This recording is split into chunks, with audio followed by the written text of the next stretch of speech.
नमस्कार दोस्तों, बहुत बहुत स्वागत है आपका अपने YouTube चैनल ज्ञान स्टडी पॉइंट में। और मैं नाम है करण। तो दोस्तों, आज के इस वीडियो में हम लोग बात करने वाले हैं जो आपका सब्जेक्ट कोड है दोस्तों BPAC 101। जी हाँ दोस्तों, जो आपका सब्जेक्ट कोड है BPAC 101 जिसका नाम है लोक प्रशासन के विभिन्न परिप्रेक्ष्य। ठीक है, तो इस पुस्तक के जो very very most important question बनते हैं, तो उन सभी मोस्ट इंपोर्टेंट प्रश्न को आज के इस एक वीडियो में डिस्कस करने वाले हैं, जो कि आपका जून 2026 एग्जाम के लिए कहीं ना कहीं बहुत ही ज़्यादा फायदेमंद होने वाला है। जैसा कि आप सभी को पता है कि इग्नू का एग्जाम अभी चल रहा है जून 2026 का। तो इस इग्नू के एग्जाम के लिए, जून 2026 के एग्जाम के लिए कहीं ना कहीं ये वीडियो बहुत ही ज़्यादा फायदेमंद होने वाली है। और हम बात करें, आपका जो BPAC 101 का एग्जाम है वो आपका 8 जुलाई 2026 को हो रहा है। जी हाँ दोस्तों, 8 जुलाई 2026 को आपका BPAC 101 का एग्जाम है। तो इस दिन के लिए कहीं ना कहीं जो ये वीडियो है ये आपको बहुत ही ज़्यादा सहायता प्रदान करेगी। और इससे बाहर कुछ नहीं का मतलब दोस्तों ये है कि यदि आप हमारे इस वीडियो को शुरुआत से लेकर आखिर तक पूरा फुल वॉच कर लेते हो, तो इस चीज़ की गारंटी मैं देता हूँ कि जब आप एग्जाम हॉल में बैठोगे आंसर लिखने, तो आप कहीं ना कहीं देख पाओगे कि आपको हर क्वेश्चन आ रहा होगा और हर क्वेश्चन आपको समझ में भी आ रहा होगा। तो इस वीडियो में बहुत ही ज़्यादा सरल माध्यम से आपके इस बुक के अंदर जो 10 very very most important question बनते हैं पूरे बुक के अंदर, वो 10 क्वेश्चन को जो है आज के इस वीडियो में आपको समझाने वाला हूं। और आपको जो पूरा बुक है दोस्तों, बिल्कुल बेसिक से लेके एडवांस तक बिल्कुल सिखा दूंगा, ताकि आपको हर चीज़ बिल्कुल बारीकी से समझ में आ सके। तो चलिए शुरू करते हैं आज के इस वीडियो को। देखिए दोस्तों, सबसे पहले हमें समझना चाहिए पुस्तक का अर्थ, क्योंकि आप सभी को पता है कि मेरा पढ़ाने का तरीका बिल्कुल अलग है। मैं जो है आपको बेसिक से लेकर के पूरा एडवांस की ओर ले जाता हूं, यानी कि आपको पूरा बेसिक बताता हूं कि हम क्या पढ़ने वाले हैं, उसका अर्थ क्या है, मतलब पूरा शुरुआत से पढ़ाता हूं, ताकि जो है आपको हर चीज़ समझ में आए। जब आप समझ लोगे ना दोस्तों एक बार, तो आपको जो है लाइफ टाइम याद रहेगा और जो है एग्जाम में आप अच्छा लिख पाओगे। यदि आप रटोगे तो आपको याद नहीं रहेगा, इसलिए आपका समझना जो है बहुत ही ज़्यादा इंपॉर्टेंट हो जाता है। तो सबसे पहले हमें पुस्तक का अर्थ पता होना चाहिए। जैसे मान के चलिए आप कोई मूवी देखने जाते हो, यदि आपको मूवी का नाम ही पता नहीं होगा तो आपको कैसा लगेगा? सही नहीं लगेगा। तो ठीक उसी प्रकार जब तक आपको पुस्तक का जो नाम है, पुस्तक का जो नाम का अर्थ है वो आपको पता नहीं होगा, तब तक आप जो है उस पुस्तक के क्वेश्चन को या फिर उस पुस्तक को सही से पढ़ नहीं पाओगे। तो देखो, पुस्तक का नाम है हमारा कि लोक प्रशासन के विभिन्न परिप्रेक्ष्य। अब इस पुस्तक को अर्थ को समझने के लिए आपको दो शब्दों को समझना होगा दोस्तों। पहला आपका है लोक प्रशासन और दूसरा आपका परिप्रेक्ष्य। जब आप इन दोनों शब्दों को समझ जाओगे तो कहीं ना कहीं आप कह सकते हो कि मैं पुस्तक का अर्थ जो है आप समझ चुके हो। ठीक है, तो चलिए शुरू करते हैं, समझते हैं पुस्तक का अर्थ। देखिए, लोक प्रशासन का अर्थ होता है, सबसे पहले समझेंगे हम लोक प्रशासन का अर्थ, उसके बाद समझेंगे परिप्रेक्ष्य का अर्थ। ठीक है, दोनों का अर्थ को समझेंगे, फिर मैं आगे आपको बताऊंगा दोनों का मिला के क्या अर्थ बनता है। देखिए, लोक प्रशासन का अर्थ, लोक प्रशासन शब्द दो शब्दों से मिलकर बना है। जी हाँ दोस्तों, आप ध्यान रखना, जो आपका ये लोक प्रशासन शब्द है ये आपका दो शब्दों से मिलकर बना है। पहला आपका है लोक, ठीक है, पहला आपका लोक है और दूसरा आपका है प्रशासन। जहां पर आपका देखोगे तो लोक का अर्थ होता है जनता। आप सभी को पता है लोक का मतलब क्या होता है? जनता, जनता या समाज। तथा प्रशासन का अर्थ होता है प्रबंध या कार्य संचालन। जैसे मान के चलो हम कह देते हैं कि दिल्ली में प्रशासन अच्छा है, ये पंजाब में प्रशासन अच्छा है, तो हम क्यों कहते हैं प्रशासन? किसको कहते हैं? जो सरकार की जो नीतियां होती है, जो कानून होता है, उसको पालन करवाने के जो तरीके होते हैं ना, उसी को प्रशासन बोलते हैं।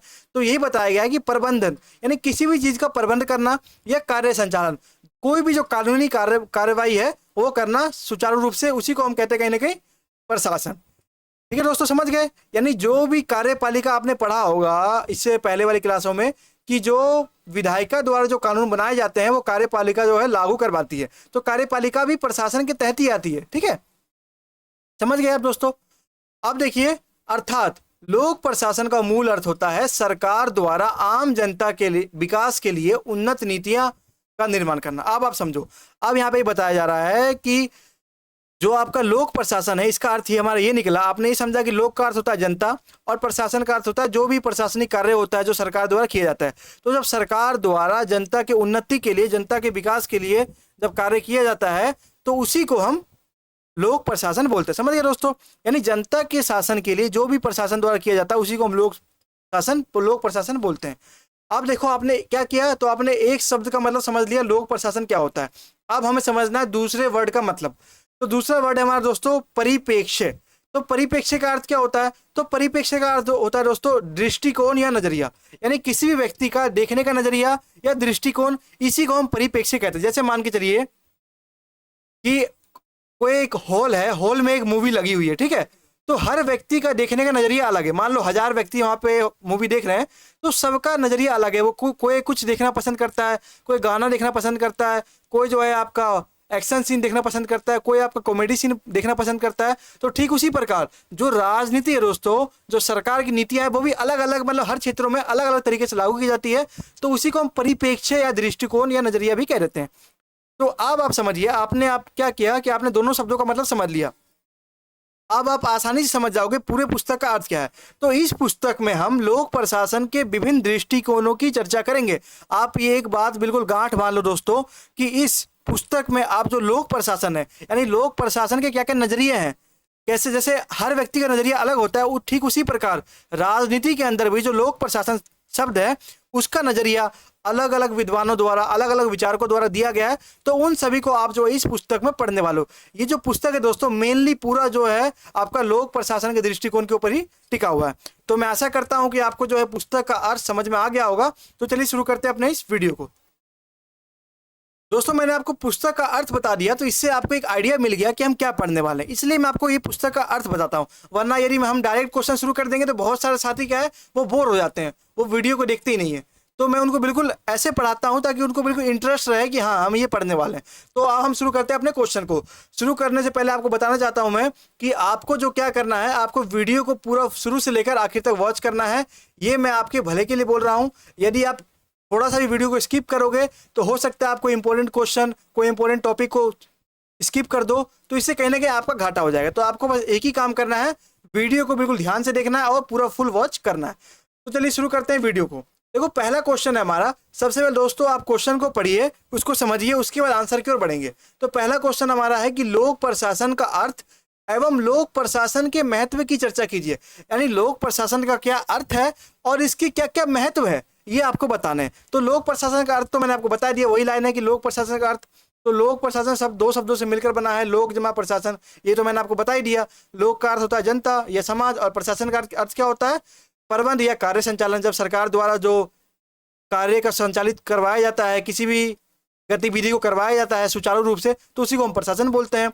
अर्थात लोक प्रशासन का मूल अर्थ होता है सरकार द्वारा आम जनता के विकास के उन्नति के लिए कहीं ना कहीं जो नीति निर्माण की जाती है उसको हम लोक प्रशासन बोलते हैं। ये तो मैंने आपको बताया, ये तो आपको पता ही है। और देखिए इसका अर्थ जनता के कल्याण से जुड़े सरकारी कार्यों और नीतियों को लागू करने वाली प्रशासनिक व्यवस्था है। आप सभी को पता है दोस्तों, लोक प्रशासन एक क्या है, एक प्रशासनिक व्यवस्था है। एक सरकार की एक ऐसी व्यवस्था है जिसका मूल उद्देश्य होता है कि आम नागरिकों का, आम जनता का कल्याण करना। यह सरकार की कार्यपालिका का वह हिस्सा है जो नागरिकों को सेवाएं प्रदान करती है। आप सभी को पता है दोस्तों, जो लोक प्रशासन का मतलब ही क्या है कि जनता के लिए सेवा प्रदान करना, जनता के लिए उन्नति के कार्य करना, ठीक है, समय समय पर विकास के मुद्दे को जो है देश के सामने उजागर करना, ये सभी लोक प्रशासन का कार्य होता है। अब समझेंगे हम लोक प्रशासन का महत्व, यानी लोक प्रशासन आज के समय में क्यों महत्व है। आप ही सोचो, ये महत्व है कि नहीं है? महत्व है। यदि आपकी बात, जनता की बात ही नहीं मानी जाएगी, उनकी समस्याओं को नहीं समझा जाएगा, तो कैसे देश चलेगा? आप जानते हो ना कि ये महत्वपूर्ण है। तो वही कुछ पॉइंट्स हैं, वो आपको ध्यान रखने हैं। देखिए पहला हमारा महत्वपूर्ण पॉइंट है कि कानून और व्यवस्था की स्थापना। अब हमें यहाँ पे ये समझना है कि जो लोक प्रशासन है इसका महत्व क्यों है, इसके निम्नलिखित बिंदु हैं। तो पहला हमारा पॉइंट है दोस्तों, कानून और व्यवस्था की स्थापना। समाज की प्रगति और शांति के लिए आंतरिक सुरक्षा जैसे पुलिस और बाह्य सुरक्षा जैसे सशस्त्र बल बहुत जरूरी है। लोक प्रशासन ही इन कानूनों को धरातल पर लागू करता है। दोस्तों यहाँ पे ये बताया जा रहा है कि कानून और व्यवस्था की स्थापना, यानी जब तक आप लोक प्रशासन को स्थापित नहीं करोगे तब तक कोई कौन कानून को लागू करेगा, कौन कानून व्यवस्था को सुचारू रूप से संचालित करेगा, कौन कानून व्यवस्था को जो है आम व्यक्ति को समझाएगा और जो है भीड़ों को नियंत्रण करेगा और कहने के कह सकते हो पब्लिक को नियंत्रित करेगा। तो पहला हमारा ये महत्वपूर्ण पॉइंट हो जाता है, इसलिए इसका महत्व है। अगला हमारा है कि जन कल्याणकारी योजनाओं का क्रियान्वयन। अब मान के चलिए किसी भी व्यक्ति का जो कल्याण करना है वो क्या बिना सरकार के हो जाएगा? नहीं होगा। तो इसलिए कहीं ना कहीं लोक प्रशासन बहुत ही ज्यादा महत्वपूर्ण है। दोस्तों इसको ना आप सरकार के दृष्टि से भी रख सकते हो। यदि आपको समझने में बहुत ही ज़्यादा कठिनाई आ रही है तो आप इसको सरकार भी समझ सकते हो। ये कहीं ना कहीं सरकार ही एक प्रकार की जो लोगों के भलाई के लिए काम करती है।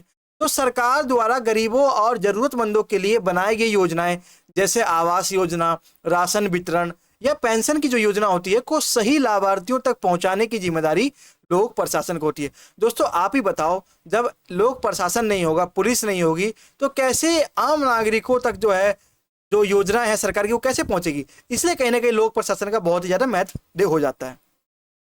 अगला हमारा बिंदु है सरकार और जनता के बीच कड़ी। अब लोक प्रशासन से क्या होता है दोस्तों कि कहीं ना कहीं जो सरकार है और आपकी जनता है, दोनों के बीच आपको एक जुड़ाव देखने को मिलता है। तो लोक प्रशासन जनता की समस्याओं, सुझावों और इच्छाओं को सरकार तक पहुंचाता है। अब लोक प्रशासन में क्या होता है दोस्तों कि जनता द्वारा चुने हुए प्रतिनिधि होते हैं या पुलिस होते हैं, कोई भी जो जनता के जो हितैषी होते हैं, वो सरकार तक जो जनता की जो समस्या है ना वो सरकार तक पहुंचाते हैं, जिससे एक जनता और सरकार के बीच एक कड़ी का जो है काम वो करते हैं और सरकार के फैसलों को आम जनता तक लागू करता है। यानी लोक प्रशासन कहीं ना कहीं एक बीच का काम करते हैं। सरकार से जो नीतियां मिली उनको जनता तक पहुंचाया और जनता की समस्या को सरकार तक पहुंचाया। अगला हमारा पॉइंट है दोस्तों कि आवश्यक सेवाओं की आपूर्ति।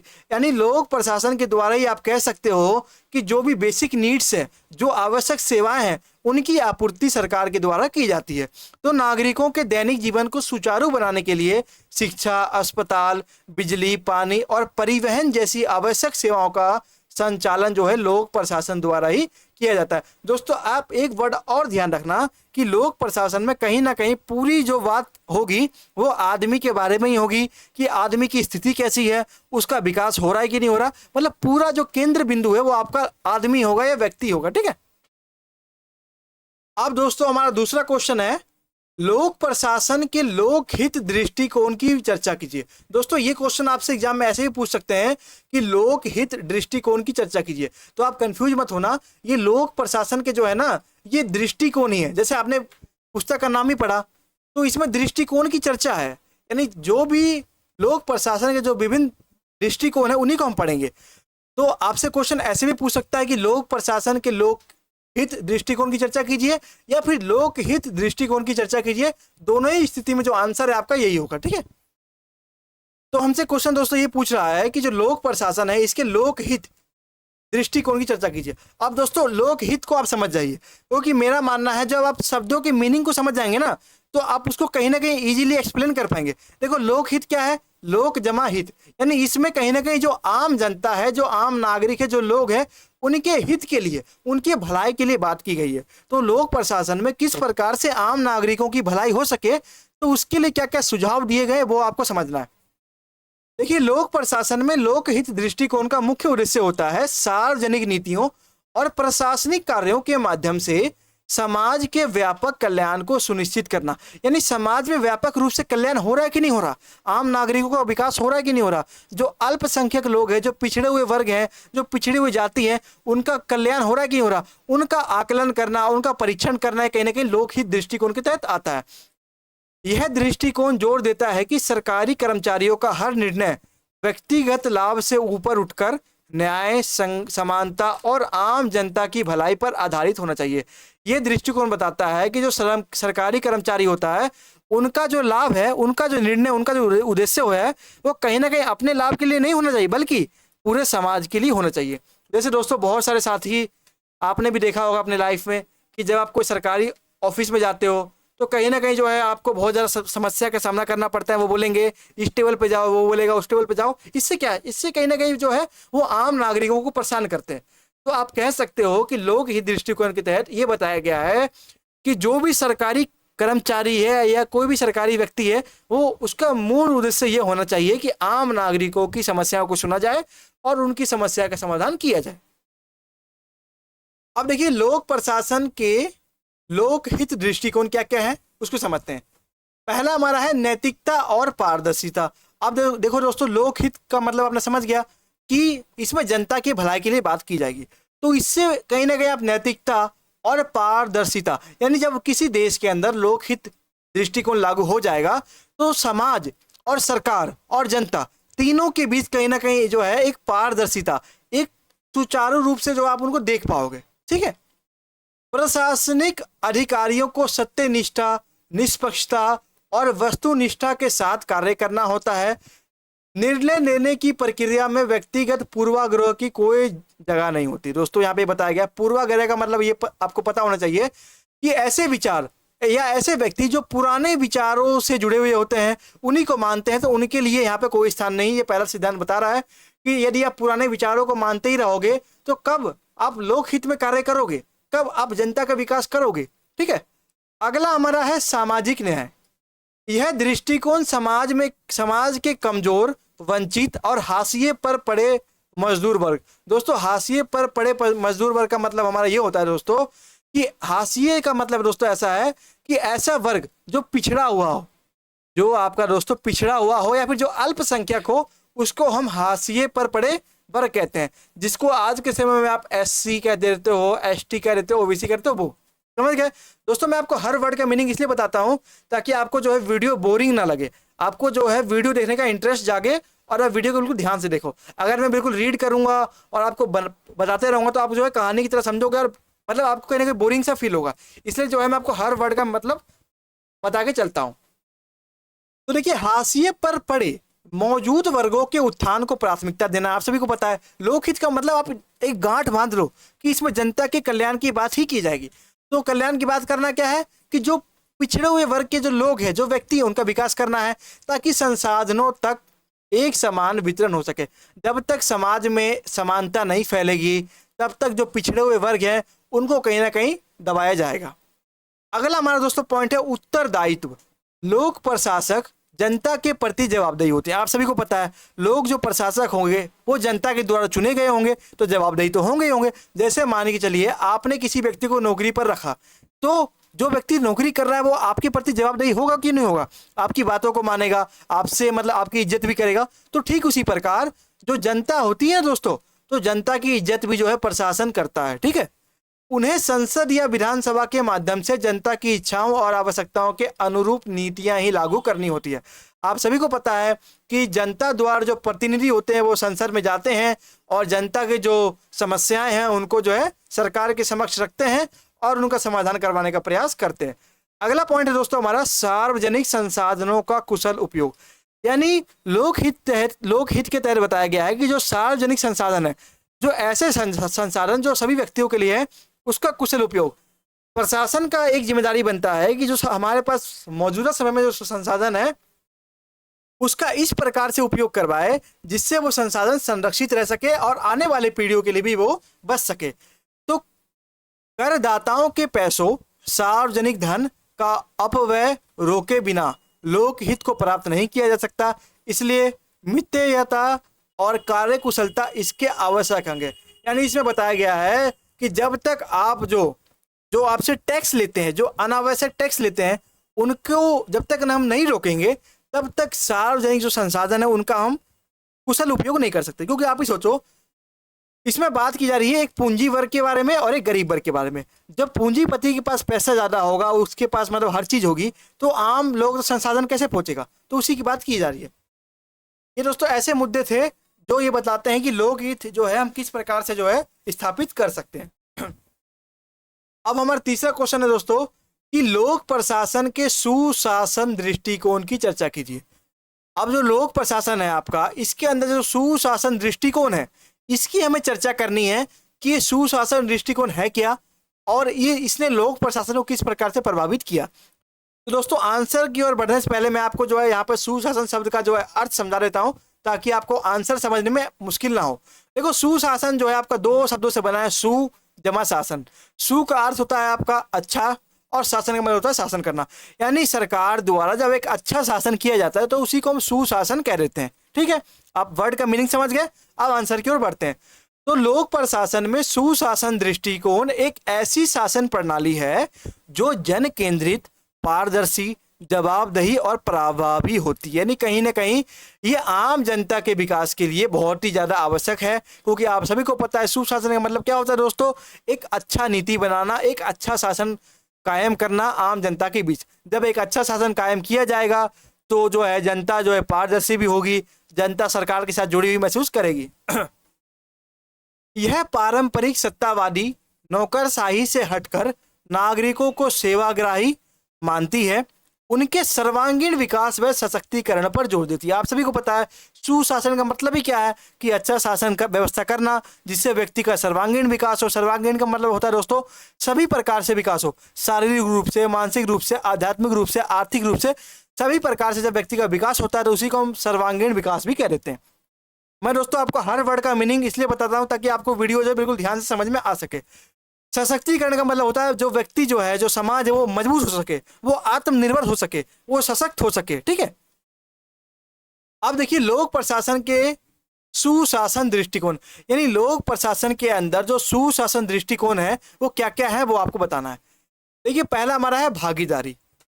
निर्णय निर्माण प्रक्रिया में समाज के सभी वर्गों विशेषकर हाशिए पर रहने वाले लोगों की भागीदारी सुनिश्चित हो। अब मैंने आपको हाशिए का मतलब बताया था, जो पिछड़े हुए वर्ग होते हैं SC ST OBC वाले वर्तमान समय में, उन्हीं को हम जो है हाशिए पर पड़े वर्ग भी कह देते हैं।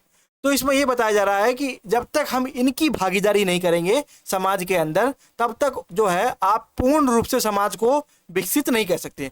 अगला हमारा है कानून का शासन। दोस्तों ये पॉइंट ऐसे है ना, इसमें ये पूछ रहा है, ये बताना है हमको कि सुशासन दृष्टिकोण किस प्रकार से हम लागू कर सकते हैं देश के अंदर। देखिए कानून का शासन, शासन निष्पक्ष कानूनी ढांचे पर के आधार पर संचालित हो, यानी जब तक जो है आपका कानून निष्पक्ष नहीं होगा और एक अच्छे व्यवस्था से कानून व्यवस्था की पालन नहीं की जाएगी तब तक जो है आपका सुशासन क्षेत्र में लागू नहीं हो सकता। और क्या क्या शर्त हैं, तो पारदर्शिता, शासन के कामकाज और निर्णयों में स्पष्टता हो ताकि नागरिक सूचना तक पहुंच प्राप्त कर सके, यानी जो है भ्रष्टाचारी ना हो। ऐसा ना हो जैसे मान के चलो कोई गेहूं वितरण के लिए मान लो 2 ट्रक गेहूं जनता के लिए आया, उसमें से आधा ट्रक वितरित किया गया और जो है बाकी ब्लैक से बेच दिया गया। तो ये क्या है, ये अपारदर्शिता है, ये भ्रष्टाचार है।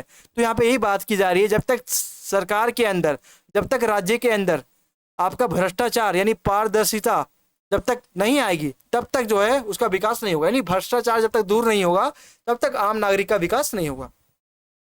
अगला हमारा है उत्तरदायित्व एवं जवाबदेही। ठीक है, प्रशासन नागरिकों की आवश्यकताओं के प्रति संवेदनशील हो, यानी जो भी आम नागरिक है उनकी क्या क्या आवश्यकताएं हैं उनके प्रति संवेदनशील हो, उनके प्रति सहानुभूति रखती हो। ठीक है, और अपनी नीतियों व कार्यों के लिए जनता तथा संस्थाओं के भी जवाबदेही हो, यानी जो भी वो नीतियां बनाती है सरकार वो उसके जनता के लिए और संस्थाओं के प्रति कहने के जवाबदेही हो। इसमें यह बताया गया है कि आप सुशासन जो है तभी जो है आप जो है लागू कर सकते हो जब आपका जो उत्तरदायित्व हो और जो प्रशासन है वो जनता के प्रति जवाबदेही होगा, तभी जो है एक अच्छा शासन व्यवस्था समाज में लागू हो जाएगा।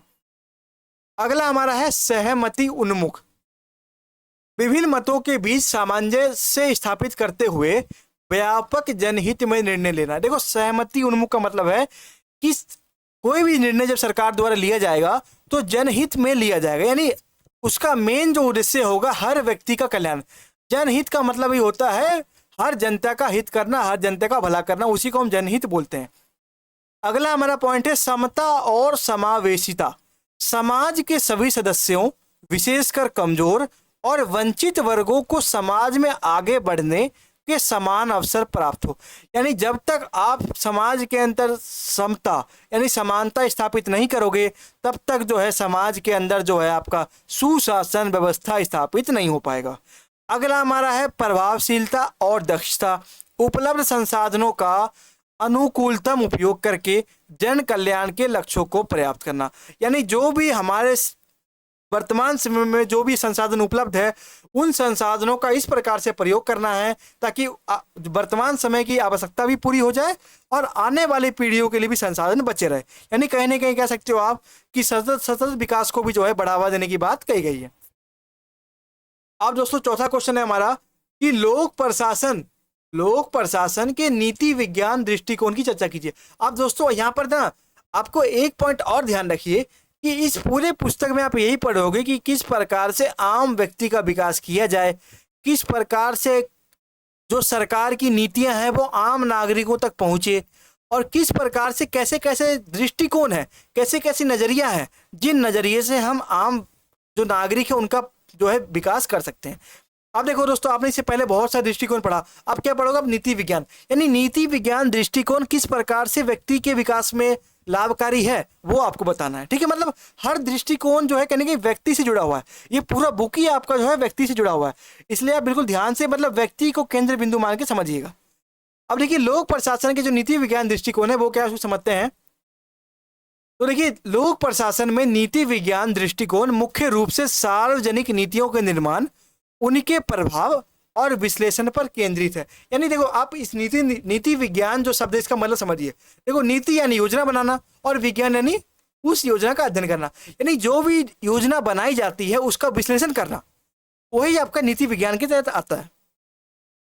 हेरोल्ड लासवेल इसके जनक माने जाते हैं। यदि आप जनक की बात करें तो आपका हेरोल्ड लासवेल इसके जनक माने जाते हैं।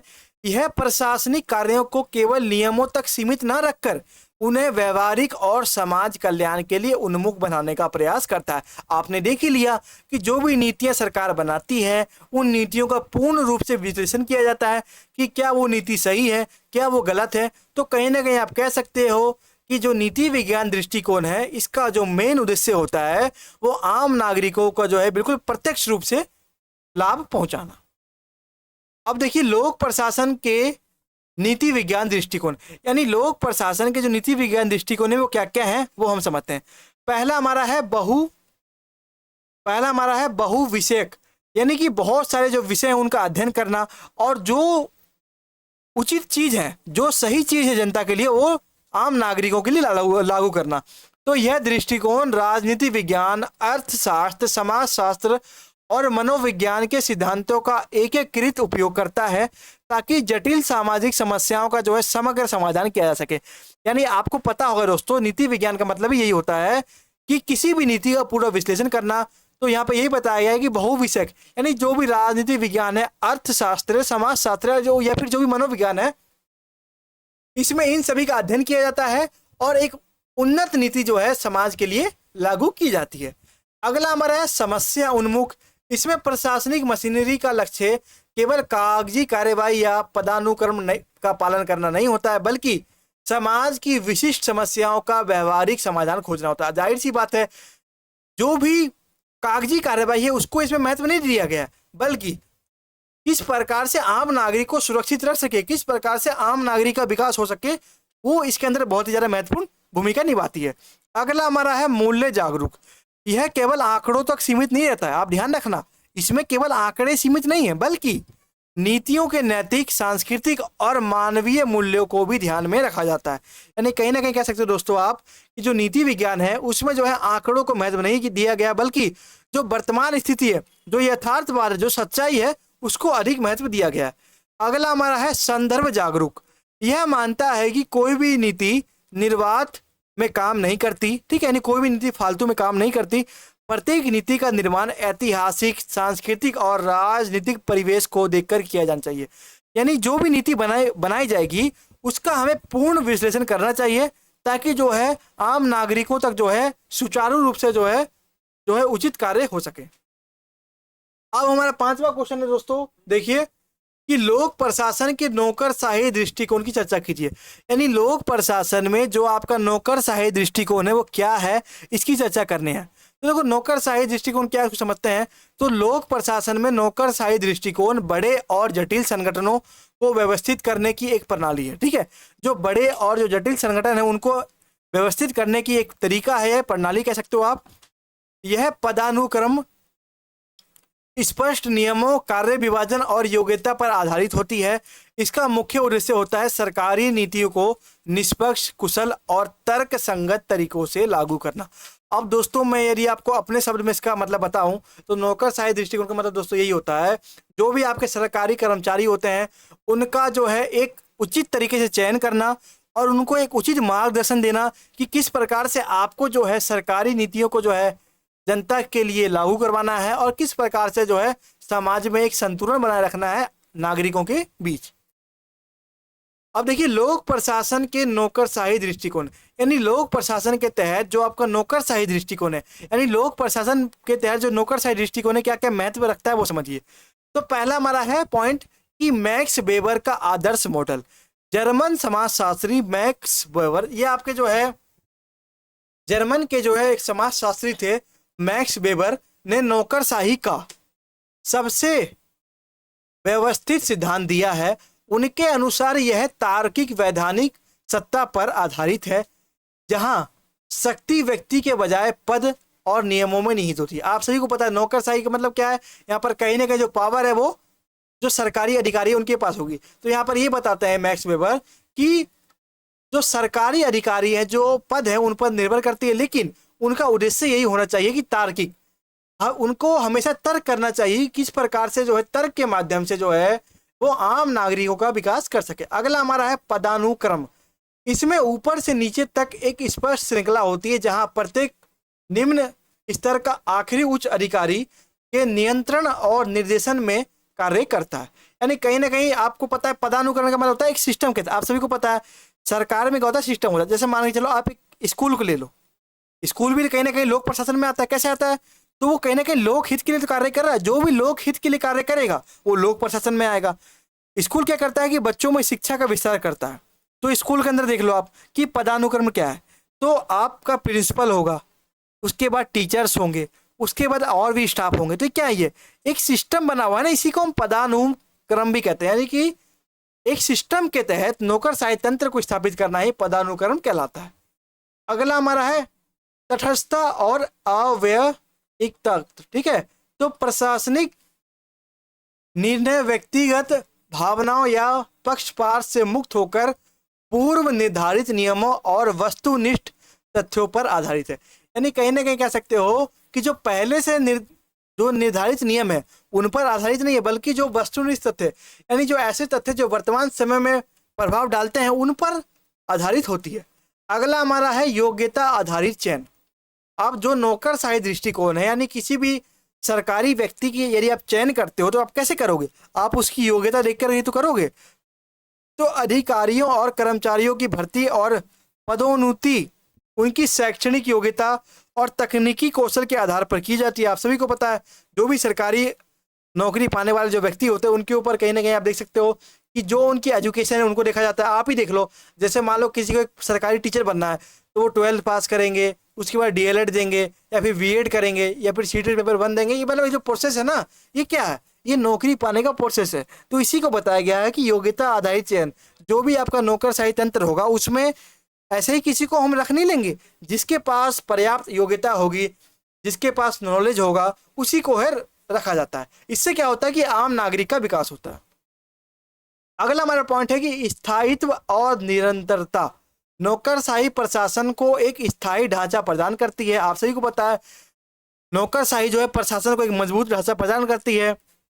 राजनीतिक नेतृत्व सरकारें बदलने के बावजूद प्रशासनिक मशीनरी अपना कार्य अनिर्वत रूप से करती है। यानी कहीं ना कहीं कह सकते हो कि जो नौकरशाही जो तंत्र है ये प्रशासन को लाभ पहुंचा दिया। आप ही सोचो कैसे, तो जब व्यक्ति जागरूक होंगे, जब नौकरशाही में एक कुशल व्यक्ति का चयन होगा, जैसे मान लो एक टीचर जो है बढ़िया होता है, पढ़ा लिखा होता है, वो बच्चों को पढ़ाता है, बच्चों को गाइड करता है, तो इससे क्या होता है, बच्चे जिम्मेदार बनते हैं देश के प्रति। तो इससे कहीं ना कहीं जो है प्रशासन जो है आपका उसको भी लाभ देखने को मिलता है।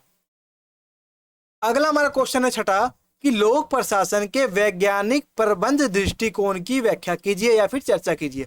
तो जो आपका लोक प्रशासन का जो वैज्ञानिक प्रबंध दृष्टिकोण था ये क्या है, ये आपको बताना। दोस्तों वैज्ञानिक प्रबंध दृष्टिकोण का मतलब क्या होता है, मैं आपको थोड़ा छोटे शब्दों में बता दूं तो इसका मतलब ये होता है कि जो वैज्ञानिक दृष्टि होती है, यानी हर चीज को वैज्ञानिक रूप से देखना कि किसी कार्य को करने में कितना समय लग रहा है, किसी कार्य को करने में क्या उस कार्य में जो जितने प्रक्रिया को फॉलो किया जा रहा है क्या सारी प्रक्रिया आवश्यक है।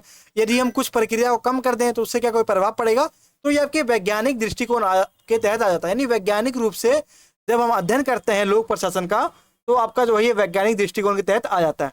अब बढ़ते हैं हम अपने आंसर की ओर। तो देखिए लोक प्रशासन में वैज्ञानिक प्रबंधन दृष्टिकोण का प्रतिपादन फ्रेडरिक विंसोलो टेलर ने 20वीं सदी में की शुरुआत में किया। आप इसको डेट को याद रखिएगा। इसकी जो शुरुआत हुई दोस्तों वो आपका फ्रेडरिक विंसलो टेलर ने 20वीं सदी की शुरुआत में किया था। इसका मुख्य उद्देश्य था कार्य प्रवाह का विश्लेषण करके उत्पादन और श्रमिक दक्षता को अधिकतम करना तथा अंगूठे के नियम के बजाय वैज्ञानिक पद्धतियों को लागू करना। अब दोस्तों आप सभी को ध्यान रखना है कि इस क्वेश्चन में हम वैज्ञानिक पद्धति के बारे में बात करेंगे कि किस प्रकार से एक व्यक्ति का विकास जो है वैज्ञानिक पद्धति के माध्यम से किया जाता है। अब देखिए लोक प्रशासन के वैज्ञानिक प्रबंध दृष्टिकोण क्या क्या है वो समझते हैं। यानी ऐसे दृष्टिकोण जिसके तहत जो वैज्ञानिक दृष्टिकोण यानी वैज्ञानिक विज्ञान के माध्यम से किस प्रकार से हम लोगों की समस्या को समझेंगे और किस प्रकार से लोगों की समस्याओं को दूर करेंगे वही समझना है।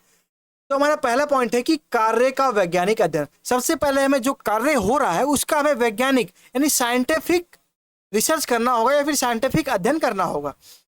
तो यह कार्य को करने का एक सबसे अच्छा तरीका और वैज्ञानिक तरीकों से खोजा जाना चाहिए। यानी कोई भी कार्य हो रहा है उसको हमें वैज्ञानिक तरीके से खोजा जाना चाहिए। अगला हमारा है वैज्ञानिक चयन और प्रशिक्षण। कर्मचारियों का चयन उसकी योग्यता और क्षमता के आधार पर होना चाहिए, ना कि पक्षपात या मनमाने ढंग से। यानी बताते हैं कि जो भी कर्मचारी होंगे उनका चयन जो है आपका उनकी योग्यताओं के आधार पर होना चाहिए। अगला हमारा है मानसिक क्रांति। प्रबंधन और श्रमिकों के बीच के हितों का कोई टकराव नहीं होना चाहिए, बल्कि दोनों को एक दूसरे के सहयोग से अधिकतम लाभ कमाने पर ध्यान देना चाहिए। यानी जो आपका प्रबंधन है, जो आपका सिस्टम है, जो आपका लेबर है, दोनों के बीच एक ऐसा संतुलन स्थापित करना है जिससे दोनों को ही एक प्रकार से लाभ मिल सके। अगला हमारा पॉइंट है कि कार्य और उत्तरदायित्व का विभाजन।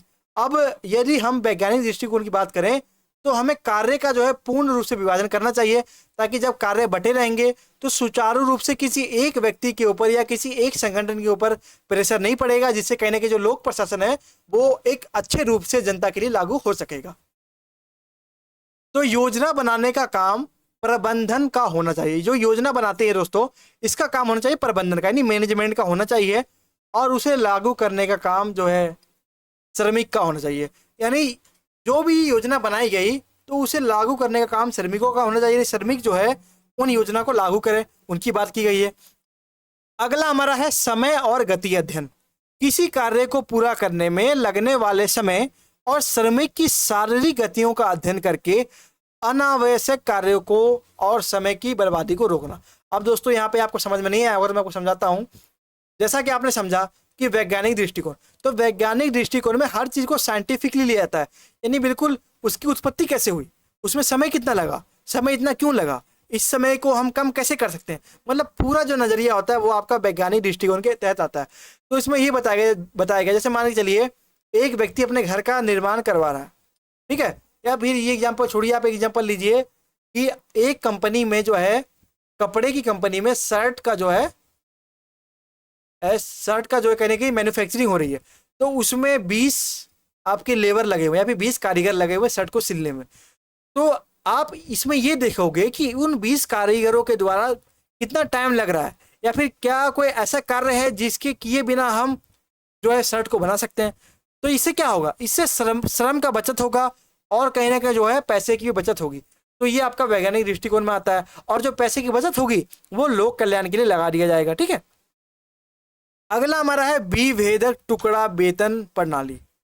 जो श्रमिक मानक समय से अधिक काम करते हैं उन्हें अधिक वेतन, और जो कम काम करते हैं उन्हें कम वेतन दिया जाना चाहिए। देखो विभेदक का मतलब होता है भेदभाव। टुकड़ा वेतन प्रणाली यानी टुकड़ा वेतन यानी कि ऐसा नहीं कि मान के चलो कोई व्यक्ति 10 घंटा काम कर रहा है और कोई व्यक्ति 12 घंटा काम कर रहा है, आप दोनों को एक ही बराबर वेतन दो, ऐसा नहीं है। जो 10 घंटा काम कर रहा है उसका वेतन अलग होगा और जो 12 घंटा काम कर रहा है उसका वेतन अलग होगा, वही इसी की बात की गई है। ठीक है, अब दोस्तों हमारा 7वां क्वेश्चन है कि लोक प्रशासन के लोक नीति दृष्टिकोण की चर्चा कीजिए। यानी जो आपका लोक प्रशासन है उसके तहत जो आपका लोक नीति है यानी जनता के जो लिए जो नीति बनाई जाती है उनके क्या क्या दृष्टिकोण है वो आपको बताने हैं। दोस्तों पूरा बुक आपका इसी दृष्टिकोण पे आधारित है, यानी इस पूरे बुक में आप लोक प्रशासन के दृष्टिकोण को ही पढ़ोगे, इसी से क्वेश्चन आते हैं एग्जाम में, तो आपको एक भी जो पॉइंट है बिल्कुल मिस नहीं करना है।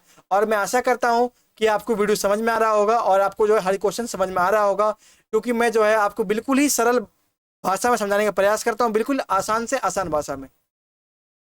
अब देखिए लोक प्रशासन में लोक नीति दृष्टिकोण एक आधुनिक उपागम है।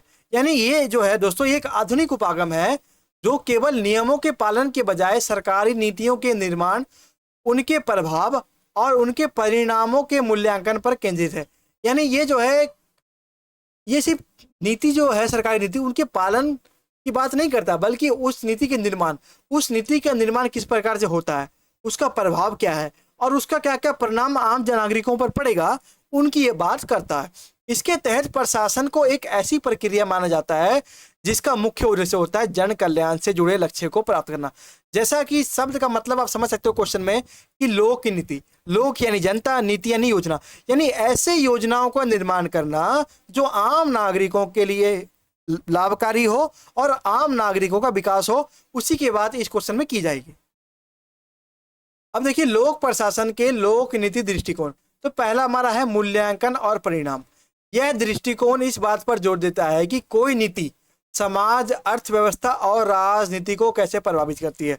इसमें आप ये देखोगे कि कोई भी जो नीति है सरकार की, वो किस प्रकार से जो है लोक नीति को, आम नागरिक को, समाज को या अर्थव्यवस्था को किस प्रकार से प्रभावित करती है, उसकी बात की गई है।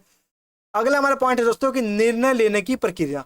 यह केवल लागू करने वाले चरण तक सीमित नहीं है, बल्कि समस्या की पहचान करना, नीति का निर्माण करना और क्रियान्वयन के संपूर्ण चक्र का अध्ययन करता है। यानी कहीं ना कहीं कह सकते हो कि जो आपका लोक नीति है वो संपूर्ण रूप से जो है निर्णय लेने की जो प्रक्रिया है उसका अध्ययन करता है कि निर्णय किस प्रकार से लिया जाए, जो नीति है वो सरकार के लिए फायदेमंद है कि नहीं है। अगला हमारा है लक्ष्य उन्मुख। यानी जो भी निर्णय है उसका लक्ष्य बिल्कुल साफ होना चाहिए, बिल्कुल क्लियर होना चाहिए। यह प्रशासनिक तंत्र को जन कल्याण के लक्ष्य को पूरा करने वाला एक साधन मानता है। यानी ऐसा साधन मानता है लोक नीति कि लोक नीति के तहत ही जो है आप आम नागरिकों का विकास कर सकते हो। अगला हमारे दोस्तों कुछ विचारक थे थॉमस डाई। उनके अनुसार क्या बताया गया है, तो उनके अनुसार लोक नीति वह सब कुछ है जो सरकारें करना या न करना चुनती है। लोक नीति यही है दोस्तों कि सरकार के हाथ में है, सरकार चाहे तो आम जनता के लिए अच्छी नीति बना सकती है और खराब नीति बना सकती है। और जो दूसरा विचारक था हमारा चार्ल्स लिंड ब्लोम, तो उन्होंने बताया कि वृद्धिशील और उपागम जो है आपका इन्होंने दिया, जिसके अनुसार नीतियां अचानक नहीं बदलती। इन्होंने बताया कि जो आपका वृद्धिशील जो उपागम है, इनके अनुसार इन्होंने बताया कि जो भी नीतियां हैं समाज के अंदर वो आपका सडनली नहीं बदलती, अचानक नहीं बदलती, बल्कि मौजूदा नीतियों में धीरे धीरे सुधार करके आगे बढ़ती है। यानी इन्होंने बताया कि जो भी सरकार में जो नीतियां बनी हुई है, मान के चलो कोई भी कानून बना हुआ है, वो आप उसको अचानक चेंज नहीं कर सकते, बल्कि समय के अनुसार आप उसको जो है धीरे धीरे चेंज कर सकते हो। इसी की बात इसमें की गई है। अब दोस्तों हमारा 8वां क्वेश्चन है, इसको ध्यान से देखेंगे कि लोक प्रशासन के नवीन लोक प्रशासन दृष्टिकोण की चर्चा कीजिए। यानी जो लोक प्रशासन के तहत आपका एक दृष्टिकोण आता है, नवीन लोक प्रशासन दृष्टिकोण, इसकी चर्चा करनी है कि आपका है क्या। ठीक है, तो देखिए लोक प्रशासन का नवीन लोक प्रशासन एक मूल्य उन्मुख और परिवर्तन समर्थक दृष्टिकोण है। यानी इसमें एक मूल्य होता है, एक ऐसा मूल्य होता है जिसका केंद्र बिंदु जनता होता है, क्योंकि आप सभी को पता है इस पूरे बुक में हम सिर्फ आम जनता के विकास के बारे में ही पढ़ रहे हैं। जिसका केंद्र बिंदु होता है, जो परिवर्तन जो है समर्थक दृष्टिकोण होता है, जो 1960 और 1970 के दशक में संयुक्त राज्य अमेरिका, जिसको हम यूएसए भी बोलते हैं, उसमें उत्पन्न हुआ। यानी जो आपका ये नवीन लोक जो आपका दृष्टिकोण था, ये कहाँ पे उत्पन्न हुआ, तो 1960 और 1970 के दशक में अमेरिका में उत्पन्न हुआ। यह पारंपरिक प्रशासन के केवल मितव्ययता और कार्यकुशलता के सिद्धांतों को हटाकर मानवीय मूल्यों, सामाजिक न्याय और जन कल्याण पर जोर देता है। यानी कहीं ना कहीं कह सकते हो कि जो ये प्रशासन की जो पारंपरिक मितव्ययता और कार्यकुशलता, उनको हटाकर जो मानवीय मूल्य है, जो सामाजिक न्याय है और जो जन कल्याण है, उन पर जोर देता है। दोस्तों नवीन का मतलब है कि नया। जो पुराने समय में जो चली आ रही जो लोक प्रशासन था उसको बदलने की बात करता है, और ये बोलता है कि आपको क्या करना है, सरकार को बोलता है कि आपको क्या करना है कि जो मानव के जो नैतिक मूल्य है उनके कल्याण के लिए नीतियां बनानी है, सामाजिक न्याय किस प्रकार से स्थापित हो वो आपको तय करना है, और किस प्रकार से हर व्यक्ति का, हर नागरिक का जन कल्याण हो वो आपको डिसाइड करना है। अब देखिए लोक प्रशासन के नवीन लोक प्रशासन के दृष्टिकोण। पहला हमारा है मानववादी दृष्टिकोण। इसमें संगठन के केंद्र में मनुष्य है, क्योंकि आप सभी को पता है कि पूरे बुक में मनुष्य के बारे में बात कर रहे हैं, तो इसमें भी ये बताया जा रहा है कि मानववादी दृष्टिकोण, इसमें सबसे पहले आपको मानव को केंद्र बिंदु रखना है, इसलिए यह नौकरशाही के अमानवीय करने का विरोध करता है। यानी जो नौकरशाही तंत्र है जहां पर आम नागरिकों के साथ जो है दुर्व्यवहार किया जाता है, तो उसका कहने का ये विरोध करता है। अगला हमारा है विकेंद्रीकरण और भागीदारी। यह सत्ता के विकेंद्रीकरण और निर्णय प्रक्रिया में नागरिकों की भागीदारी का समर्थन करता है। यानी ये बताता है कि शक्ति का विकेंद्रीकरण होना चाहिए। जब तक सरकार में जो शक्ति का बंटवारा नहीं होगा, तब तक आम नागरिकों के हित की बात नहीं की जाएगी। अगला हमारा है उत्तरदायित्व। प्रशासन का लक्ष्य सिर्फ कानूनों का पालन करना नहीं, बल्कि आम जनता की जो आवश्यकताएं हैं, जो जरूरतें हैं, उनका भी पूरा करना इनका उद्देश्य होता है। अगला हमारा दोस्तों पॉइंट है कि सामाजिक समानता, यानी समाज में सभी को एक सामाजिक रूप से समानता स्थापित करना भी इसका काम होता है। तो नवीन लोक प्रशासन का सबसे महत्वपूर्ण लक्ष्य होता है समाज में चाहे व्यक्ति कमजोर वर्ग हो, चाहे वंचित वर्ग को लाभ पहुंचाना, जिससे सामाजिक भेदभाव को कम किया जा सके।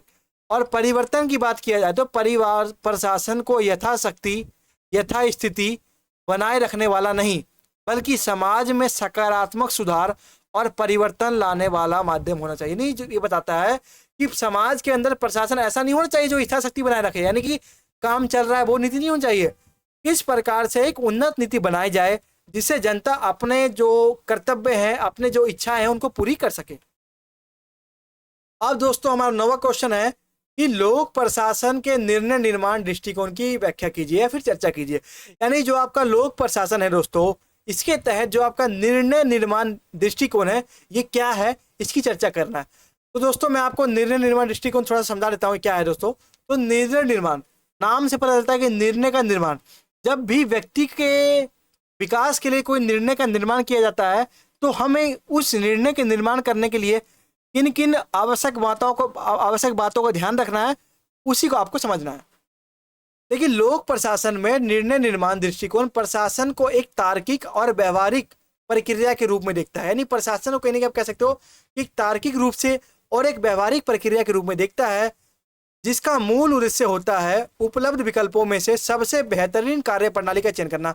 यानी जो भी आपके समक्ष जो भी उपलब्ध विकल्प है, उसमें से जो भी उचित है, जो भी सही है, उनका चयन करके आम जनता का विकास करना, यह प्रशासनिक कार्यों और नीतियों का आधार है। यानी कहीं ना कहीं कह सकते हो कि निर्णय निर्माण का मतलब ही है कि एक ऐसा निर्णय का निर्माण करना जो समाज के हर वर्ग को लाभ पहुंचा सके। तो इसमें इसी की बात की गई है। अब समझेंगे हम कि लोक प्रशासन के निर्णय निर्माण दृष्टिकोण के तहत क्या क्या बातें बताई गई हैं। तो पहली बातें बताई गई है, यानी लोक प्रशासन के जो नीति निर्माण जो दृष्टिकोण है, इसको हम किस प्रकार से अपने देश के अंदर, अपने समाज के अंदर लागू कर सकते हैं, वो क्या क्या तरीके बताए गए हैं, वो आपको समझना है। पहला तरीका बताया गया दोस्तों तर्क संगत मॉडल। इस शास्त्रीय दृष्टिकोण के अनुसार निर्णय लेने वाला व्यक्ति अभी भी विकल्पों और परिणामों और लागतों की पूरी तरह से विश्लेषण करता है। यानी जो निर्णय लेने वाला जो व्यक्ति है, वो पूरी तरह से उसका विश्लेषण करेगा और हमेशा सर्वोत्तम विकल्प चुनता है। यानी हमेशा एक ऐसा विकल्प चुनता है जिससे सभी का विकास हो सके। इसलिए इसका नाम तर्क संगत मॉडल रखा गया है कि आप मान के चलो सरकार ने कोई नीतियां बनाई, उन नीतियां का पूरा निर्णय लेने से पहले उस पर पूरा विश्लेषण करता है, उसका पूरा अध्ययन करता है, तब जाकर के उसका जो है प्रतिपादन किया जाता है, वह नीतियां जो है आम नागरिकों में लागू की जाती है। इसलिए इसको हम तर्क संगत मॉडल भी कह देते हैं। अगला हमारा दोस्तों पॉइंट है कि सीमित तार्किकता का सिद्धांत। यानी आपको तर्क तो करना है, लेकिन एक सीमित तहत के करना है। तो हर्बर्ट साइमन ने इस यथार्थवादी दृष्टिकोण को दिया था। आप इनका नाम याद रखना, हर्बर्ट साइमन ने जो है इन यथार्थवादी दृष्टिकोण को दिया था। इनके अनुसार प्रशासक के पास समय, सूचना और मानसिक क्षमता सीमित होती है। यानी जो प्रशासक है, जो आपकी सरकार है, उनके पास कहने के जो मानसिक जो क्षमता है या जो समय है वो सीमित होती है। इसलिए वह अधिकतम लाभ के बजाय संतोषजनक विकल्प चुनकर काम चलाता है। यानी कि जो है ये बता रहे हैं कि जो संतोषजनक जो है स्थिति को चुनकर के भी जो है काम चलाते हैं। अगला जो हमारा दृष्टिकोण उसकी बात की जाए तो आपका है दोस्तों वृद्धिशील मॉडल। यानी एक ऐसा मॉडल है, ये बताता है किस प्रकार से समाज के अंदर हम वृद्धि कर सकते हैं। तो चार्ल्स लिंडब्लोम द्वारा प्रतिपादित यह दृष्टिकोण मंडलिंग थ्रू कहलाता है। इसको मंडलिंग थ्रू भी कहते हैं। इसके अनुसार सरकारें शून्य से शुरुआत नहीं करती। जो सरकार होती है वो आपका जीरो से शुरुआत नहीं करती, बल्कि मौजूदा नीतियों में छोटे मोटे सुधार करके ही निर्णय लेती है। यानी जो ये वृद्धिशील मॉडल ये बताया गया है कि मान लो के चलो सरकार की कोई नीतियां चल रही है, सरकार की नीतियां कोई चल रही है किसी राज्य में, तो सरकार क्या करती है, उस नीति को पूरा समाप्त नहीं करती, बल्कि उसमें कुछ आवश्यक सुधार कर देती है, जिससे वो नीतियां वृद्धिशील हो जाती है, विकास के लिए, देश के लिए, हित के लिए कहीं ना कहीं बहुत ज़्यादा फायदेमंद हो जाती है। अगला हमारा है मिश्रित स्कैनिंग मॉडल। अब इसमें क्या है, मिश्रित स्कैनिंग मॉडल में क्या है दोस्तों, समझते हैं इसको। तो देखिए, अमितई एतिजियोनी ने इसे तर्क संगत और वृद्धिशील मॉडलों का मिश्रण बताया है। यानी जो तर्क संगत और जो वृद्धिशील मॉडल है उनका मिश्रण बताया है। इसमें व्यापक प्राथमिकताओं के लिए वृहद स्तर पर और विशिष्ट समस्याओं के लिए सूक्ष्म स्तर पर निर्णय लिए जाते हैं। यानी जो व्यापक समस्याएं हैं उसके लिए जो वृहद स्तर पर निर्णय लिए जाते हैं, और जो आपकी छोटी मोटी समस्याएं हैं उन पर सूक्ष्म स्तर पर निर्णय लिए जाते हैं, वो बताया गया। यानी कि इसमें यह बताया गया दोस्तों कि मिश्रित स्कैनिंग मॉडल, यानी कि समस्या को देखो कैसी समस्या है, यदि वो समस्या बड़ी है तो उन पर जो है व्यापक प्रतिक्रिया होती है, यदि समस्या छोटी है तो उन पर जो छोटी प्रतिक्रिया होती है। अगला हमारा दोस्तों पॉइंट है कि कचरा पात्र मॉडल। ये क्या है, तो यह अराजक या अस्पष्ट संगठनात्मक परिस्थितियों पर लागू होता है, जहां समस्याएं, समाधान और निर्णयकर्ता एक कचरा पात्र की तरह आपस में टकराते हैं और संयोग से नीतियां बन जाती है। यानी यह बताते हैं कि कचरा पात्र के माध्यम से बताना चाहते हैं कि जब समाज में नीतियां बनाने के लिए जब दो व्यक्ति, दो समूह, दो संगठन का टकराव होता है तो उसी को एक कचरा बताते हैं। यानी एक टकराव के चलते चलते नीतियां बन जाती है। यानी कहीं ना कहीं ये नीतियां जो है समाज के लिए हानिकारक है। नीतियां जो है हमेशा एक उच्च व्यक्ति के द्वारा, एक गुणवान व्यक्ति के द्वारा ही बनाई जानी चाहिए। अब दोस्तों हमारा 10वां क्वेश्चन है, जो कि हमारा इस इंपॉर्टेंट क्वेश्चन का आखिरी क्वेश्चन का जो है आखिरी क्वेश्चन है, आपको ध्यान से समझना है, ठीक है दोस्तों। तो लोक प्रशासन के नारीवादी दृष्टिकोण की चर्चा कीजिए। यानी जो आपका दोस्तों लोक प्रशासन है, इसमें नारीवाद दृष्टिकोण क्या है वो आपको बताना है। दोस्तों नारीवाद में आपको एक सरल शब्द में बता दूं तो नारीवाद क्या होता है दोस्तों, तो नारीवाद में आप कहीं भी अगर आपको कहीं भी आपको नारीवाद दिखावा मिल जाए तो आप एक चीज ही ध्यान रख लेना कि यहाँ पर जो नारी है, जो आपकी महिलाएं हैं, उनके अधिकारों की बात की जाएगी कि किस प्रकार से महिलाओं को समाज में एक समान दर्जा मिल सके, किस प्रकार से जो है पुरुष प्रधान जो देश है हमारा उसको समाप्त कर सके, किस प्रकार से जो है महिलाओं की जो स्थिति जो है वो राजनीति में जो है बढ़ चढ़ के भाग लिया जा सके। यानी कहीं ना कहीं आप देख सकते हो कि जो महिलाओं की जो स्थिति है उसी को आप नारीवादी दृष्टिकोण के तहत पढ़ोगे। तो देखिए, लोक प्रशासन में नारीवादी दृष्टिकोण पारंपरिक पुरुष प्रधान और पदानुक्रमित नौकरशाही मॉडल की आलोचना करता है। यह शासन में महिलाओं की समान भागीदारी, लैंगिक संवेदनशील नीतियां जैसे कि जेंडर बजटिंग और निर्णय निर्माण में पितृसत्तात्मक ढांचे को चुनौती देने की वकालत करता है, ताकि जो प्रशासन अधिक समावेशी बन सके। दोस्तों यार इसमें कह सकते हो, इसमें कहीं ना कहीं जो है, इसमें आपको मैंने बताया कि इसमें नारी यानी महिलाओं के हित के लिए बात की जाएगी। तो यहाँ पे उनकी ये हित के लिए बात की गई है कि किस प्रकार से जो समाज की जो व्यवस्था है उसके अंदर किस प्रकार से जो है आम नागरिकों के अंदर जो हम भेदभाव करते हैं, जो पुरुष और महिलाओं के नाम पर जो भेदभाव होता है उनको हमें दूर करना चाहिए ताकि उनका विकास हो सके। ठीक है, उसी की बात जो है इसमें की गई है। अब हम बात करते हैं इसके पूरे पॉइंट की।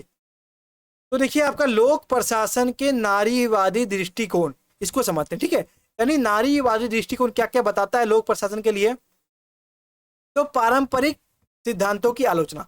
जो पारंपरिक का मतलब जो पुराने सिद्धांत, आप सभी को पता है जो पुराने जमाने के लोग होते थे वो क्या करते थे कि महिलाओं को बोलते थे कि क्या करेंगे, महिलाएं पढ़ लिख के क्या करेंगे, इनको आखिर में जो है घर ही संभालना है, अपने गृहस्थी को संभालना है, परिवार को संभालना है। लेकिन आधुनिक समय की बात की जाए, यदि आप 2026 की बात करोगे तो ऐसा नहीं है। आज के समय में जो है पुरुष जो है और जो महिलाएं दोनों बढ़ चढ़कर एक समान गति से कार्य कर रहे हैं और एक समान गति से अपना विकास कर रहे हैं। तो नारीवादी विचार को, जैसे कि आपका कैमिला स्टुअर्ट्स का मानना है कि लोक प्रशासन के पारंपरिक सिद्धांत जैसे कि वैज्ञानिक प्रबंधन केवल पुरुषों की कार्यशैली यानी कठोर पदानुक्रमण और प्रतिस्पर्धा पर आधारित है, जो महिलाओं की देखभाल करने, वाली और सहयोगी प्रकृति को नजरअंदाज करती है। यानी कहीं ना कहीं बताया जा रहा है कि जो पारंपरिक जो सिद्धांत हुआ करते थे वो कहीं ना कहीं महिलाओं को पूर्ण रूप से जो है कमजोर बताते थे, यानी उनको बिल्कुल ही समाज में बिल्कुल दर्जा दिया ही नहीं गया था, बिल्कुल 0%। अगला हमारा पॉइंट है कि महिलाओं का समान प्रतिनिधित्व, यानी समय बदला और समय के साथ जो है महिलाओं का जो है एक समान जो है व्यवहार किया गया और उनको भी जो है कहीं ना कहीं शासन में, राजनीति में और उनके विकास के लिए सरकार द्वारा उचित नीतियां बनाई गई। तो यह दृष्टिकोण प्रशासनिक और नीति निर्माण निकायों में महिलाओं की समान भागीदारी सुनिश्चित करने पर जोर देता है। यानी यह दृष्टिकोण बताता है दोस्तों कि समाज के अंदर यदि हमें पूरे समाज का विकास करना है तो महिलाओं को भी जो है हमें साथ लेकर चलना होगा, तभी विकास कर सकते हैं। यह केवल महिलाओं की संख्या बढ़ाने तक सीमित नहीं, यानी ये बोलता है ये सिर्फ महिलाओं की संख्या बढ़ाने की बात नहीं करता, बल्कि निर्णय लेने की शक्ति में उनकी वास्तविक भागीदारी का समर्थन करता है। नहीं बोलता है कि यदि समाज के अंदर कोई निर्णय लिया जाता है तो जब तक वास्तविक भागीदारी महिलाओं की नहीं होगी, जब तक महिला प्रैक्टिकल रूप से समाज के अंदर नहीं जुड़ेगी, तब तक उसका जो है विकास आप नहीं कह सकते। और हम सिद्धांत की बात करें तो लैंगिक संवेदनशील नीतियां, प्रशासन में ऐसी नीतियां बनाने की वकालत की जाती है जो महिलाओं की विशिष्ट आवश्यकताओं जैसे कि मातृत्व, अवकाश, सुरक्षा और कार्य जीवन संतुलित करने को पूरा करती हो। इसका उद्देश्य हाशिए पर पड़े मौजूद समूहों की जरूरतों को केंद्र बिंदु में रखना है। दोस्तों हाशिए का मतलब मैंने आपको बता दिया था, जो आपके पिछड़े हुए वर्ग होते हैं, जो वंचित वर्ग होते हैं। तो इसमें ये बताया गया है कि लैंगिक संवेदनशीलता यानी महिलाओं के प्रति जो है समाज को एक संवेदनशील भावना रखना है, ठीक है, ताकि महिलाओं का विकास हो सके। जब तक संवेदनशील भावना नहीं रखोगे तब तक जो है महिलाएं जो है अपने आप को असुरक्षित महसूस करेगी। अगला हमारा है लैंगिक बजट। सरकारी बजट और नीतियों का विश्लेषण इस आधार पर किया जाता है कि उनका महिलाओं और पुरुषों पर अलग अलग क्या प्रभाव पड़ता है। आप सभी को पता है लैंगिक बजट जारी होता है, ठीक है। इसका उद्देश्य संसाधनों का समान वितरण सुनिश्चित करना, यानी कहीं ना कहीं कह सकते हो इसका उद्देश्य क्या है लैंगिक बजट का, कि जो संसाधन मौजूदा संसाधन देश के अंदर है उनका ऐसे समान से या फिर एक समान वितरण करना है जिससे दोनों ही, चाहे वो पुरुष हो चाहे वो महिला हो, दोनों का लाभ पहुंचे। तो दोस्तों ओवरऑल बात करूं इस क्वेश्चन में ये बताया गया है कि किस प्रकार से हम महिलाओं को सशक्त कर सकते हैं, किस प्रकार से महिलाओं के अधिकारों को रक्षा कर सकते हैं, उन्हीं की बात इस पूरे मतलब क्वेश्चन में की गई है। तो दोस्तों ये था हमारा आज का वीडियो। तो मैं आशा करता हूँ कि आज का वीडियो आपको अच्छा लगा होगा। अच्छा लगा है तो एक लाइक ज़रूर करें और अपने दोस्तों के साथ ज़रूर शेयर कीजिए ताकि उनको भी जो है एग्ज़ाम का फ़ायदा हो सके, ठीक है। और यदि आप चैनल पर पहली बार आए हैं तो प्लीज़ चैनल को सब्सक्राइब कर लीजिए और बेल आइकन पर क्लिक करके जो है ऑल पे सेट कर लीजिए। इससे क्या होगा कि यदि हम अगला कोई वीडियो बनाएंगे पेपर का तो आपके पास जो है उसका नोटिफिकेशन सबसे पहले पहुंच जाएगा और जिससे आपको फ़ायदा पहुंचेगा। और कमेंट में अपना फीडबैक जरूर बताइएगा कि आपको जो है हमारा ये वीडियो कैसा लगा, हमने जो आपको पढ़ाया आपको समझ में आया कि नहीं आया, आपको हमारे समझाने का तरीका कैसे लगा, वो ज़रूर आप कमेंट में अपना फीडबैक बताइएगा। और मेरी तरफ से जो आपका एग्ज़ाम है दोस्तों BPAC 101 का, जो कि आपका 8 जुलाई 2026 को होने वाला है, तो इस दिन के एग्ज़ाम के लिए मेरी तरफ से आपको जो है परीक्षा की बहुत ही ज़्यादा हार्दिक शुभकामनाएं। आपका एग्ज़ाम जो है अच्छा हो, आपके मार्क्स अच्छे आए। तो मिलते हैं अगले किसी और वीडियो में, तब तक के लिए सभी को थैंक्स फॉर वॉचिंग। जय हिंद, जय भारत।